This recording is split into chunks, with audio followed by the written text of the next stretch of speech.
ওই মেয়েটি বর্ধমান জেলায় ধান কাটতে যায়, আবার ধান টান কাটা হলে ফিরে আসে, ও ধান লাগাতেও যায়, ধান কাটতেও কেটে আবার ফিরে আসে।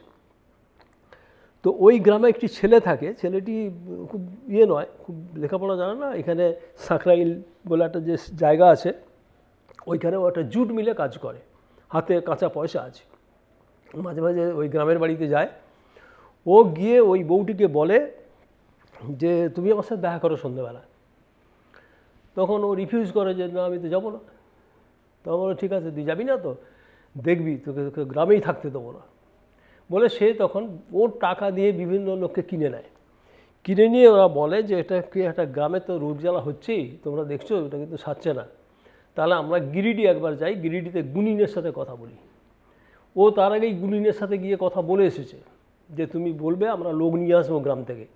ও গ্রাম থেকে লোক নিয়ে গেছে, দিয়ে গুনিনের কাছে গেছে, গুনিনকেও টাকা খাওয়ানো হয়েছে। দিয়ে সে বলে দিয়েছে যে একটা মন্দির আছে ছোট, তার পাশে একটা আছে, নারকেল গাছ আছে, তাতে বাজ পড়েছিল। ওই মেয়েটি প্রায় সবুজ শাড়ি পরে, ওতে গরিব মানুষের সবুজ শাড়ি ছাড়া আর কী হবে, একটা দুটো আছে। তো এইভাবেও আইডেন্টিফাই করে দিয়েছে, বলে ওই মেয়েটি হচ্ছে ডাইনি। এইবারে তো মজা, গ্রামের লোক ওই মেয়েটিকে শাস্তি দেবেই। তো এই হয়েছিল ঘটনা। তো সেটা কিন্তু আমি বন্ধ করতে পেরেছিলাম।